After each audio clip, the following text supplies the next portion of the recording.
after they got, the cat, they would sometimes get maybe a picture of Stalin or Lenin tattooed on their front, right? And this was actually really interesting why they did this, because they thought that if they had this tattooed on their front, they'd be less likely to be put to a firing squad. No, they would, you know what I mean? They would think they wouldn't want to shoot pictures of their leader.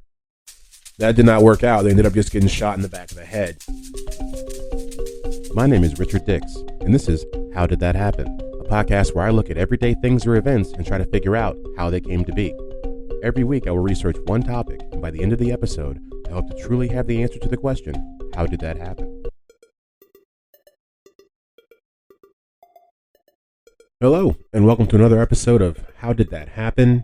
HDTH. I believe this week's is episode 58. We're going to be discussing tattoos, and we hope to find out how they happen and get their origin story.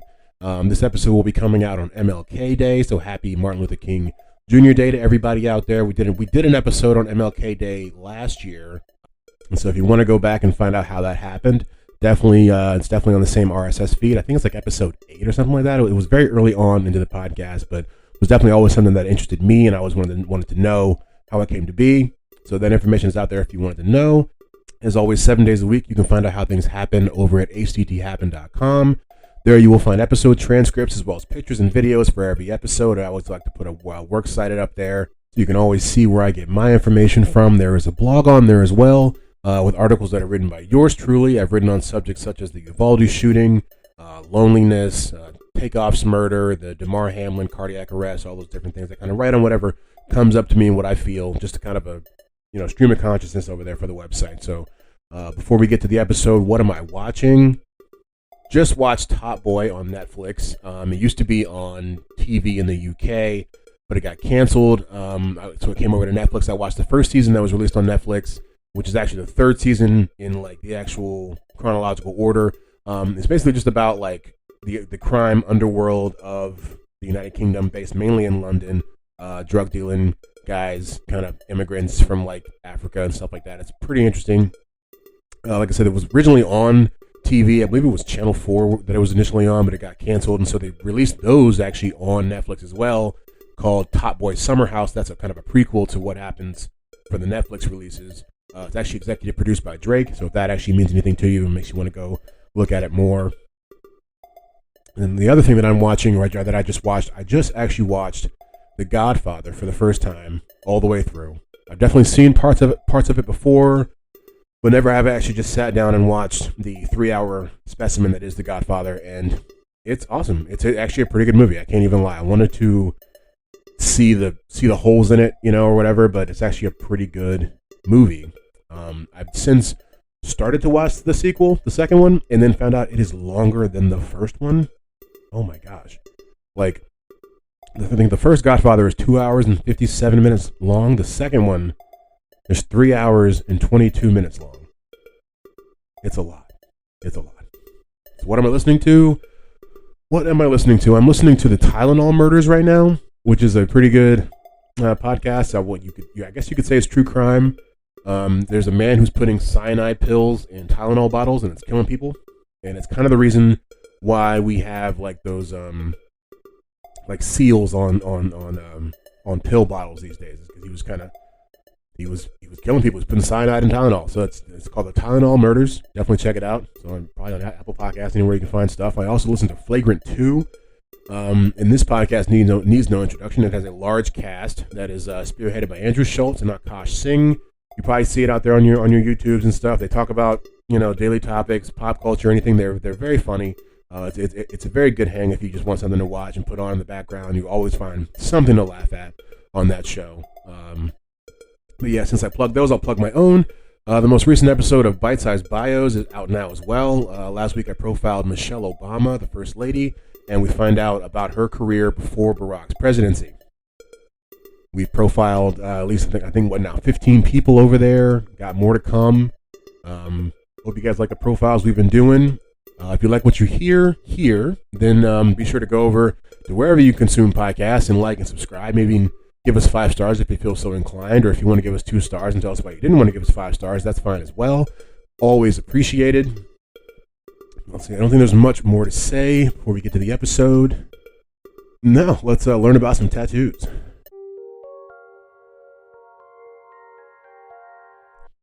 So today the subject is tattoos. We're going to learn a lot about these body markings. Our good old friend Charles Darwin wrote in 1871 in his book The Descent of Man that there is no country in the world that did not practice tattooing or some other form of permanent body decoration. And that's what we'll see here as we learn, is that basically every culture has some form of tattooing that they do. They may call it different things and they may mean different things. And you will see that, yes, some cultures got it from other cultures, but I do believe that there's some sort of almost inherent feel or need among humanity to do that in some way, because when you look, you see it everywhere. It's not even, we'll see some of the things we've learned about, they're done in certain cultures and then get transferred over the years. But when you look at this, pretty much everybody liked to mark themselves up in some way. And so the 19th century German ethnologist, I think it's ethnologist, he was an explorer as well. This 19th century guy named Carl von den Steinen believed that tattooing evolved from the custom of decorating the body with scars, and that actually makes the most sense to me. So what they would do is, after you get a scar in battle, they would rub plant sap into the wounds to prevent the bleeding, and that would cause discoloration, but would also make the scar more prominent, and the resulting decoration could be regarded as one of the first tattoos. In his book, old Carl von Steinem, I believe I got that right, Missionary Travels and Research in South Africa. Oh, excuse me, no, it wasn't von Steinem. It was a man named David Livingstone who wrote that book. Excuse me. He wrote that Africans tattoo themselves by introducing a black substance under the skin to cause a raised scar. So almost similar to what we were talking about with old von Steinem. And that, to me, that does make the most sense of how you could have seen that. And, it's got like a bravado to it, the warrior sort of thing, and makes you look, it's like a gash. It looks really cool. Let's see, North American Apache and Comanche warriors rubbed earth into battle wounds to make scarring more visible as well, and they would flaunt them within the tribe. So we're seeing that this is, and what we'll find is the tattoos, and we're going to go back as well this is just kind of the beginning to find a way to jump into the big, vast pool or pond that is tattooing. Basically, we'll find that, I think that that's what makes the most sense to me as to where it comes from, as far as like the natural invention of it. So the word tattoo actually does mean different things, or depending on where you are in the world or what you're talking about. The tattoo that we know now, the modern understanding, comes from basically right after our good old friend Captain James Cook comes back from his British expedition to Tahiti, and the people on his ship, the sailors had gotten tattoos and were bringing back the idea of tattoo, which was the term that they were using over there. Basically, in Tahiti, it was called tatua, which was basically like I forget the word for it, but they were making the noise of what I guess how the process of being tattooed. That's how it sounded. So that's what they called it, I guess, because they were constantly being pricked, or they were tapping, with the like a piece of bamboo into the skin, which is how we'll see is one of the ways that tattoos do get done. There's a Samoan word, tatua, which also kind of does the same thing. And so it's basically, once he comes back, and that's kind of when we see, that's when the West starts to colonize. That's the larger part of their colonization in the East Asian world, and also in the kind of the Southern Hemisphere with Australia. That's when they start to really kind of dive into their culture and bring that word and their customs back. But there's also like the idea of the international tattoo, which can refer to a drum beat, a tattoo or a tap-to, and that had been around for at least 100 or 150 years before the idea of a tattoo coming from the islands. You know what I mean? Meaning a marking on your body, and it's actually like a tattoo. In the English sense, is more of like a it's more of like a marching sort of a marching band sort of type thing, as opposed to like I said, a body marking. So what we'll do now is we'll go back into time, about 5,000 years ago, about 6,000 years ago. Picture it. We're on the Italian-Austrian border. And then there's a guy. His name's Otzi, right? Old Otzi passes away on the Italian and Austrian border about 5,000 years ago. Now, what's so important about our man, Otzi, is he was tatted. Oh, Otzi has some tats on him, right? He was about 40 years old, and he had these little dots that ran all around his body, and the mystery surrounds the exact circumstances of Otzi's death. Although evidence suggests a violent end, sorry for you, Otzi, but we don't know what that actually was. But he had over 50 lines and crosses tattooed on his body. The earliest known evidence of tattooing in the world comes from old Otzi's knee and ankle joints. Right, the earliest known examples before that were thought to be Egyptians, the female mummies that they found in Egypt about 3,000 years earlier than this, right? But following the discovery of Otzi, they pushed the date back another 3,000 years. And he had, I think, at least, like I said, 57 tattoos, and they were located in a lot of places where acupuncture would have probably been the use for him, which is an interesting point because it wasn't exactly the way that we think of it, where it's like maybe telling a story. It's more like he may have had like health issues. And so they were using these dots to kind of treat his symptoms and or diseases that he may have suffered, including arthritis. He even had something that looked kind of like barcodes, and I'll probably put pictures of this on the website.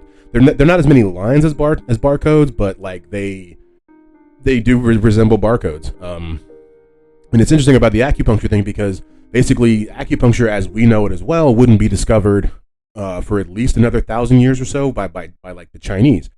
So it's interesting to know. I think maybe even 2,000 years later, and also, like I said, in a different place. It wasn't in China where we were seeing this now. That there probably was the evidence of early acupuncture was actually in Italy / Austria. And so, unlike the normal tattoos that we have now, or modern, not normal, but they were made by first cutting lightly into the skin and then rubbing charcoal into the incisions, which is what we kind of see once again. Whereas, like the actual, what I was saying earlier about the beginning of tattoos, it comes from having a scar, getting a scar, and then putting some sort of like soot or some sort of like sap in there that would then help it to a degree, but also kind of warp it, at the same time.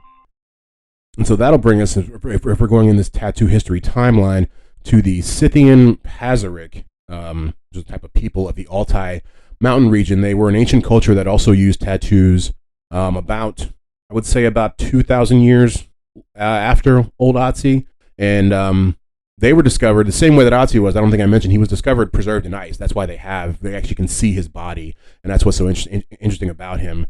And these same people were actually preserved in ice in Siberia, and that's where they were able to find that these guys were actually covered in like mythical animals and stuff.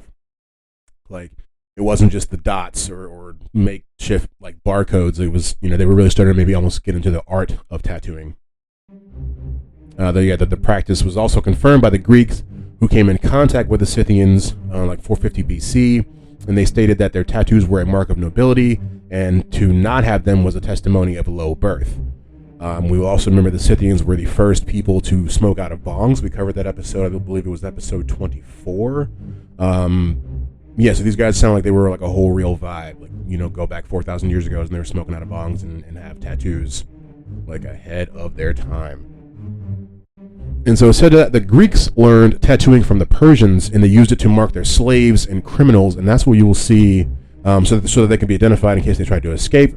You'll see that happens a lot, actually, is one of the first times that tattooing, I would say, is employed on a large scale in cultures. It starts maybe with the warriors, but then it gets to marking the bad people, basically. That's the best way to put it. So we keep marking, in every culture from what I've read in these articles, they end up marking the bad people.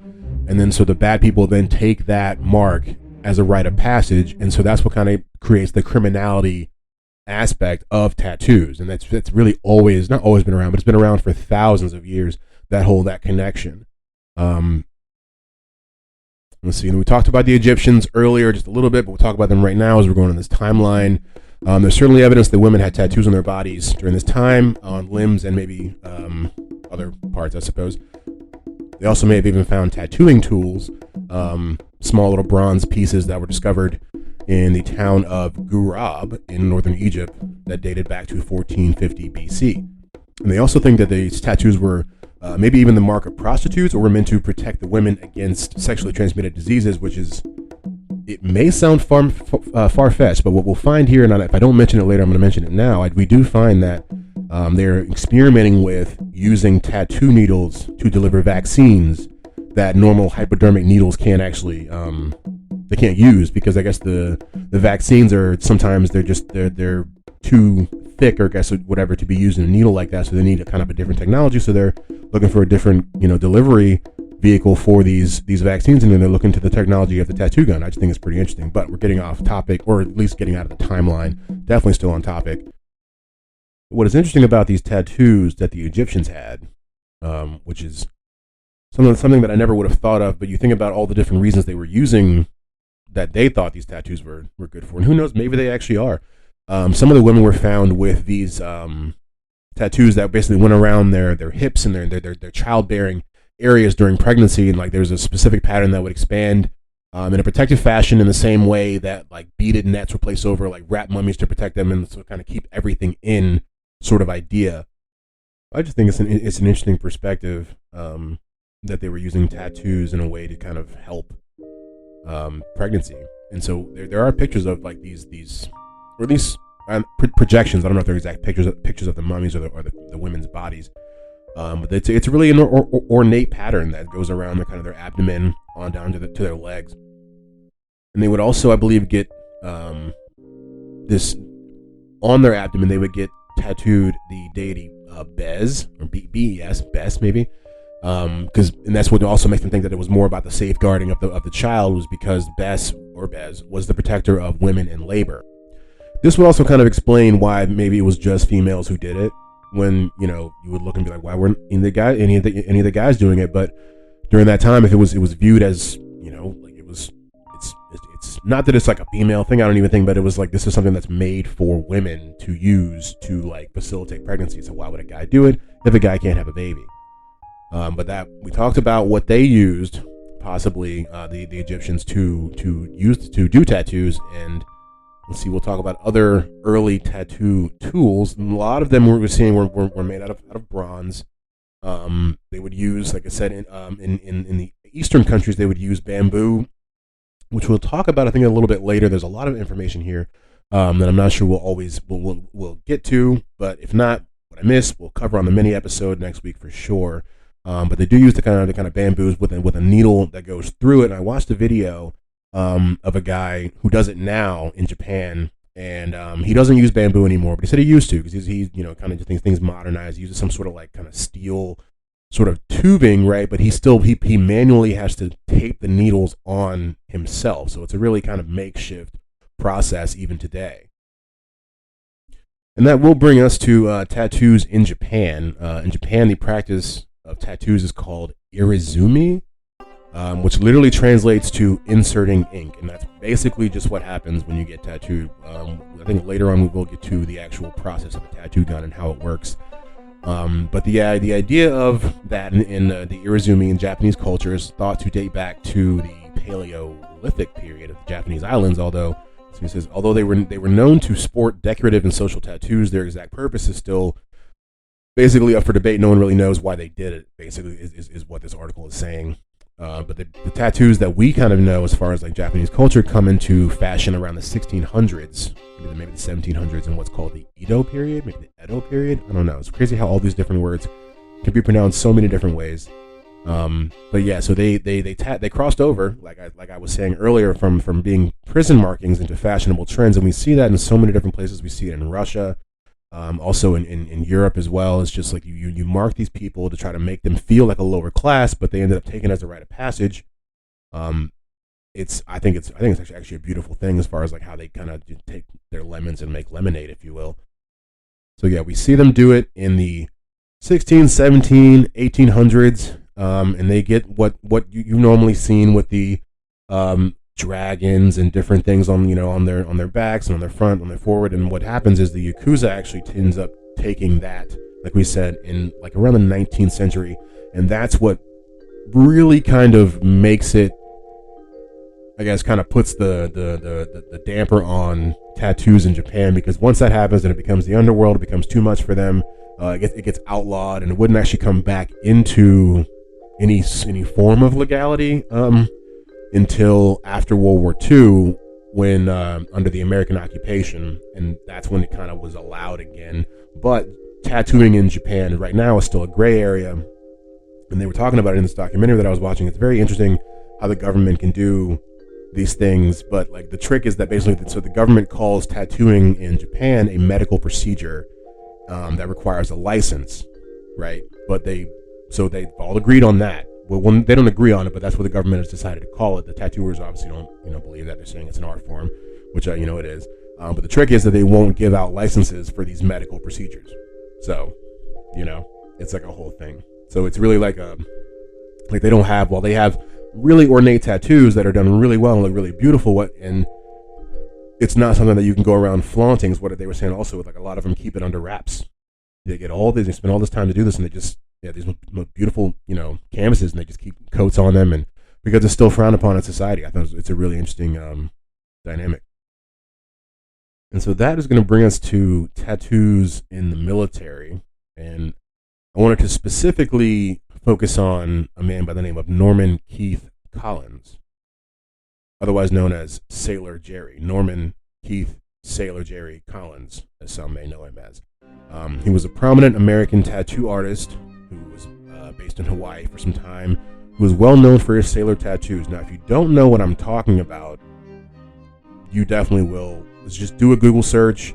There'll definitely be pictures on the website. Like, you'll see his sort of style. His style ended up being almost basically popularized by a man by the name of Ed Hardy. I mean, he didn't take his style, but he was one of the guys who was coming up under Sailor Jerry at the time, and so he took his own style and did it, but they were all in kind of the same vein, if you will. So at 19, Collins enlisted in the United States Navy, and during his travels around, he was exposed to the ardent imagery of Southeast Asia. And so, like I said, you've definitely seen these tattoos. If you look at any older men, they have, that were in war, and that's what you see, and that's what even because I watched a documentary on Ed Hardy before I did this, and that's where he even said he got the idea of before he even met Sailor Jerry was the older men in his life had been to war, because he was born right at the end of World War II. He was born, I believe, in like 1945, something like that. And so the fathers in his life in the neighborhood growing up all had these kind of like sailor tattoos, maybe like the pinup girls or different things like that. And it really made him want to get into it. But that's the only real thing I wanted to kind of touch on with the military and tattoos. Obviously, there's a long history of men and women in the military who get tattoos, but I don't think that's that interesting as far. But to me, what's interesting is the things that they get on them. And so that's kind of where these naval or military tattoos kind of are different, kind of just like with the military, or with jails or things like that. Like, they have meanings. Like, when you get certain different tattoos on you, it's for having done different things in the military. And so I wanted to run through a couple of those before we hop to another subject. There's getting like there's getting a swallow tattoo, which is something like a type of bird. I'm sure you've seen it. And it's like you get one tattooed on for every 5,000 nautical miles you travel. Let's see. But nowadays, if you're not, in the military, they can also just symbolize you like loving to travel or being, like sailing or something like that. There's the anchor tattoo, which is a single anchor, is meant that the sailor had crossed the Atlantic Ocean or they were a merchant mariner. The shellback turtle sailor, the shellback turtle is the tattoo that someone gets if they end up crossing the equator. And this is actually interesting because I know, because my father, who did 20 years in the Navy, they don't get a tattoo, which I guess some of them maybe did at the time.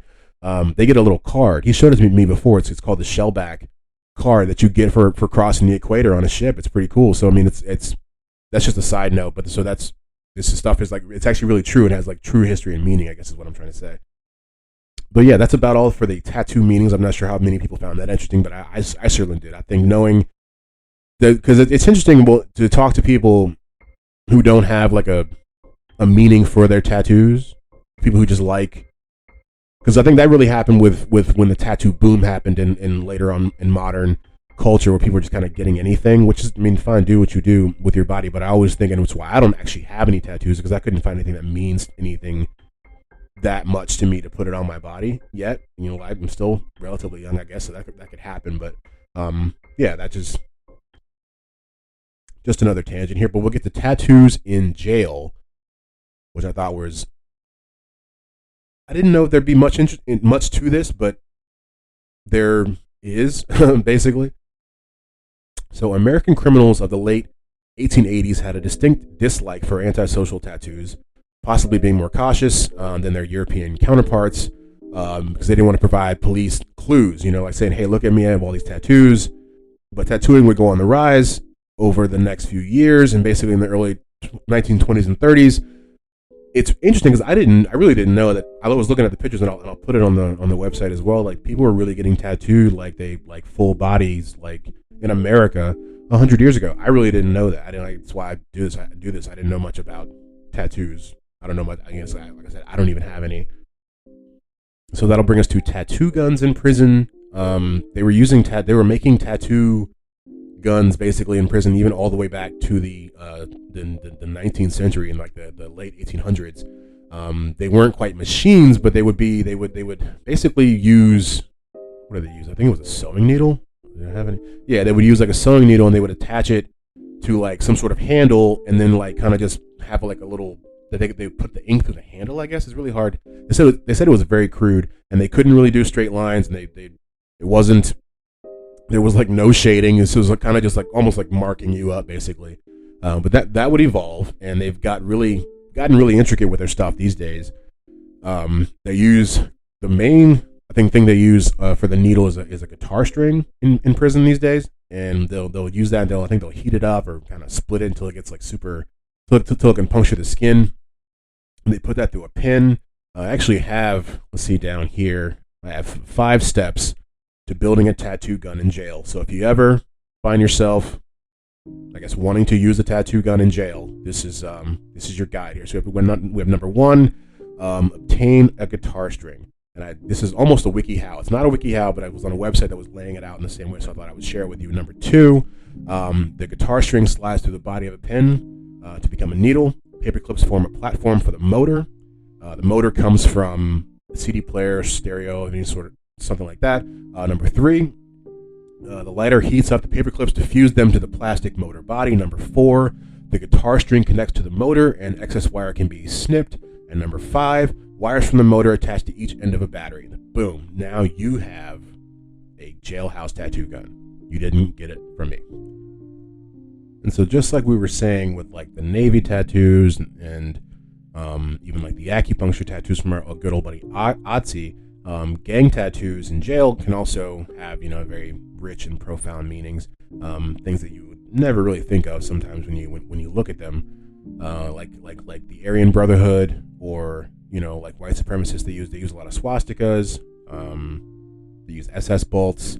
They even use the number 88 because H is the 8th letter of the alphabet, so 88HH means Heil Hitler. These are just things you can look out for if you're ever around people. I've always myself I've always tried to stay committed to knowing that some, like I said, some tattoos mean things for people. They're not just, body art. So like I even recently, or not recently, it was last year, I was in a liquor store and there was a guy in front of me in line, and I was looking at his tattoos, and I just noticed they were tattoos not everybody gets. Like, they're definitely I was just seeing, it was like naked ladies, and like he had like spider webs in certain places, and I was just like, this dude, just watch him. Like, he might be, you never know what he's gonna do. And like, he actually literally like flipped out like 5 minutes after I made that. I didn't say anything, just in my head I saw it, and he just like flipped out, and he put his bottle down and was screaming at everybody, and then left. And I was like, wow, that was actually a time where it's good to know what some things mean, because I was just like, he seemed like a decent dude until he went off. But I looked at his tattoos before, and I was like, that's not just some regular, trying to look cool, or my mom's name or whatever. Like, I was like, okay, but it's good to be on your toes like that. So yeah, we got the 88 for Heil Hitler.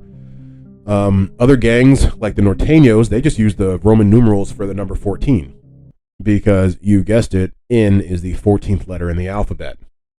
So now we're going to talk a little bit about Russian jails and the tattooing in Russia, because that is where basically tattoos got their start in Russia, is in jail. Like we see for a lot of different cultures, they started to tattoo their criminals, which is something that's happened for thousands of years. The Romans and Greeks did it as well. That was their only real use for tattoos at the time, was to tattoo their criminals. And so, then in the 1800s, Russian prisoners would get the phrase cat KAT tattooed on their face, so that they would know basically that this was a criminal, and they were sent to jail. This is a slang term in Russian for criminal, so that's why I'm not sure actually what the full word, but yeah, they would get KAT tattooed on their face. And like I was saying earlier, before too long, they became kind of proud of this. It's a rite of passage. We're all cats. We're all hanging out, being criminals together. And so they would take this and kind of pile on and do more imagery of different types. After they got the cat, they would sometimes get maybe a picture of Stalin or Lenin tattooed on their front, right? And this was actually really interesting why they did this, because they thought that if they had this tattooed on their front, they'd be less likely to be put to a firing squad. No, they would, what I mean? They would think they wouldn't want to shoot pictures of their leader. That did not work out. They ended up just getting shot in the back of the head. You can't make this stuff up. And so, like most other societies we see, tattoos were banned. Of course, because they're a criminal. There's a criminal aspect to it, and they were sent underground. And in the jails, they would use things like burned rubber from boot heels. They would also mix it with urine, which I thought was an interesting component. And it had to be your urine. You had to supply the urine, because if you used another guy's urine, there was thought that would turn you into a homosexual, which is an interesting thought process. It was also thought that the urine had some level of antiseptic qualities. And when I first heard this, I was very glad to hear that they were forcibly using people's own urine on themselves, because my first thought was like, who am I going to for my urine? Who am I? And I'll use my own. And so in Russia, even with their tattoos, which is interesting, I think more than you find that more than like American tattoos in jail, as opposed in other cultures, there's a large, basically the entire, I don't want to get this wrong, but it does kind of seem like the entire syndicate in Russia operates under what is called the thieves in law sort of idea. I believe it's called VOR over there. And so that's when you see those Russian guys that have like the tattoos of like churches and stuff, or like the stars and stuff on their knees, or like the cobwebs on their elbows. Like that's all in like this whole kind of like ranking system, kind of jail hierarchy sort of thing. And it's been like that throughout the years in other cultures, but this is a very concentrated effort here. All right, so now we're going to get into a little bit of those meanings from like those churches and cathedrals. So the church was used to convey that the prisoner is a thief. Church is usually placed on the chest, and the number of cupolas, I believe is how you pronounce that. It's like the top little domey parts on them. They actually indicate the number of times that the person has been to prison. One dome for each sentence. And that's so if you see somebody with a whole bunch of those little towers on there, leave them alone. They've been around. You can sometimes see them. You'll see them have a cat on them, which is also not good, because it kind of goes back to the initial, 200 or 300 years ago, when they first started tattooing people in Russian prisons. Like I said, they put a cat. They wrote cat on their face. And so if you see someone with a cat, sometimes in a hat, which is funny, it does say that, but it's literally what they say, is that it's basically says they're like a prison resident. You know what I mean? They're like if you see them out, on the streets, they're probably going right back pretty soon. Like they just live. They're a native of prison. It's kind of the idea. If you see skulls on them, the image of a skull represents both the death of the victim as well as the perpetrator. But that basically means that person is a murderer and expects to be murdered or killed, basically. Then there's the traditional thieves' cross, which is an interesting sort of thing. It was usually placed on the chest and was meant to indicate that the prisoner had accepted his crime and was not afraid to face God for it. And then when you place them on the knees, it was also meant to show basically that you're really not you're not afraid to face God. You're definitely not going to kneel for the crimes. You're not going to kneel before God because you think what you did is right, basically. Got a couple more I'm going to share with you, and then we're going to hop onto like one or two more topics, and then we'll get on to the next segment. Let's see. We talked about churches and cathedrals. What else do we have here that I think might be interesting? Because it's a long list that I'm scrolling through. There may not even be any more that I want to mention. I don't think there is. So we're going to move on from that to really kind of like just the last bit of, like, we're going to kind of get into the modern era of tattoos, and that's really where I'm going to leave it, because you know how we do on this podcast. We're only trying to figure out how they happened, not really how they're doing now. That's not really the focus of this. So modern electric tattoo machines are modeled on the one patented by New York artist Samuel O'Reilly in 1891, which itself is only slightly different from Thomas Edison's electric engraver pen that was patented in 1876. And so what we find is that the tattoo guns, which it's interesting because tattoo guns pens are used as tattoo guns in prison, that basically we find the tattoo gun follows the technology of Thomas Edison's technology. That we couldn't have a tattoo gun without him. Basically, he's the father of the modern tattoo gun, if you will. So the needles of a modern machine move up and down at a rate between 50 and 3,000 vibrations per minute, and they penetrate only about 1 millimeter below the surface to deliver the pigment to the skin. And our bodies treat the injected pigment as non-toxic foreign elements that need to be contained, and that's kind of what keeps the ink where it is and not just kind of going all over. It's interesting. I never understood that. And so basically, to contain them, certain cells in our body engulf the ink as soon as it hits our skin, and once full, they move poorly and become relatively fixed in the connective tissue of the dermis, which is why tattoos don't change that much over time. So basically, the ink hits the skin, these cells pop out and kind of hold them, and over time they become relatively rigid and they just don't move, and that's why your tattoo is going to look like your tattoo and stay permanent for forever. And now, actually, I will post. It's going to be on the works cited on the website, so it's definitely a reason to go check it out. I would say that there's a video that I found that shows them applying a tattoo in slow motion. They zoom in on the tattoo gun. You can see the needles just hitting the skin. They play opera music behind it. It's actually oddly calming to watch it. I'm not even going to lie. I was kind of sad when it was over. But you should definitely check it out if you've never, because I've never had a tattoo. I've been around people getting tattooed, but I've never looked at it the way that video kind of portrays it. It's really, really interesting. All right, so yeah, I'm going to tell you about the first tattoo shop in America and then a couple tattoo facts, and we'll be on out of here. So the guy who was credited with creating the first tattoo shop in America is a guy by the name of Martin Hildebrand.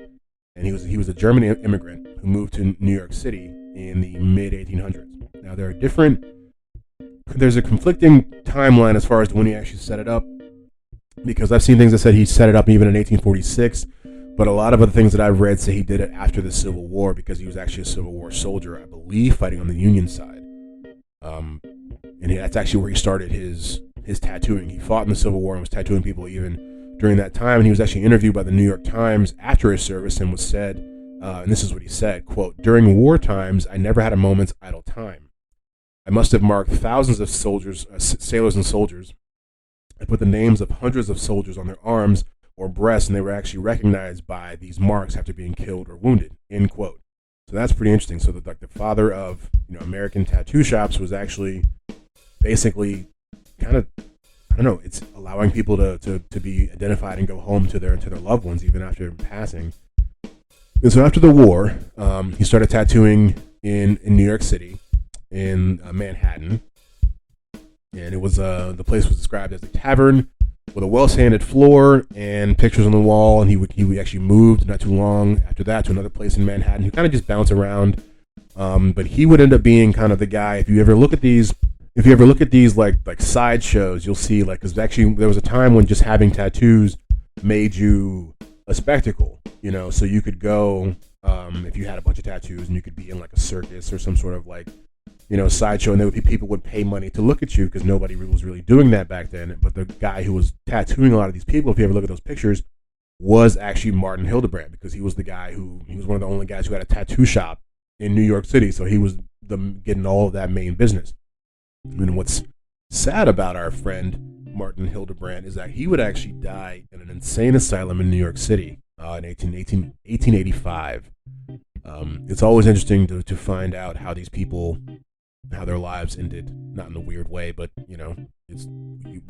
we all know we're gonna die, we just don't know how. Isn't that the crazy part? And so I'm sure he would have never guessed that. And so yeah, we got 2 odd tattoo facts, and then we're gonna head to the roundup. I don't know if they're odd. They're not odd. I judge them, but they're just facts. We'll just call them facts. I don't know why I try to give them some sort of label. So the world record holder for tattoos is a man named Gregory Paul McLaren, and he is 100% covered in tattoos.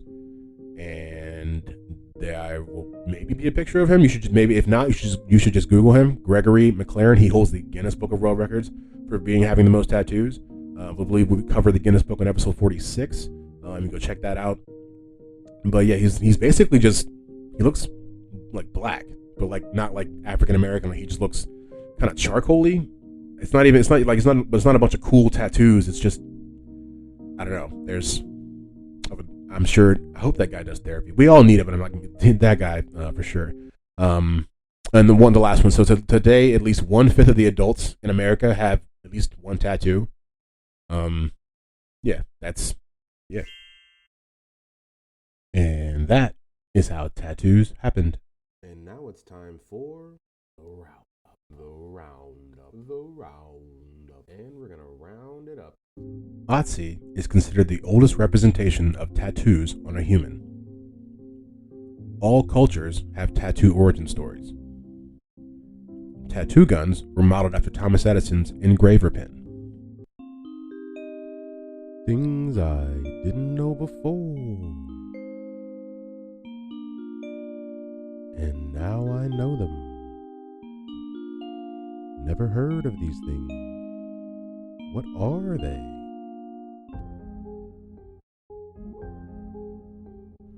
Alright, so for this week's things I didn't know before, I have 3 things for you guys, I think. And we'll start with the first one that I find the most interesting.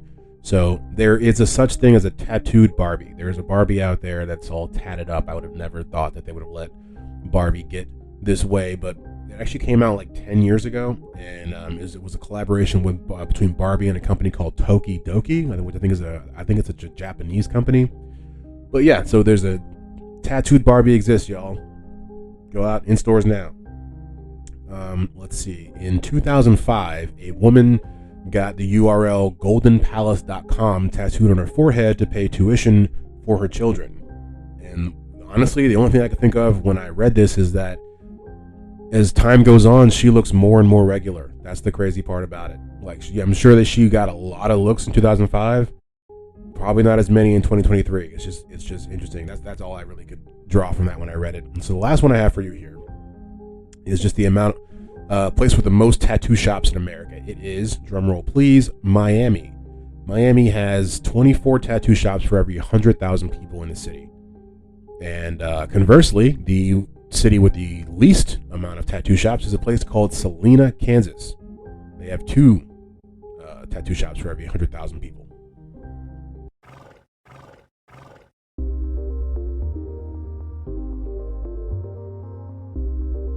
All right, that's been another episode of How Did That Happen? We covered tattoos this week, learned a lot about tattoos, learned about our friend Otzi over there on the Italian and Austrian border and how he was the first person to kind of be recorded with tattoos on their skins. It goes back about 5,000 to 6,000 years ago. As always, we love to find out how things happen here.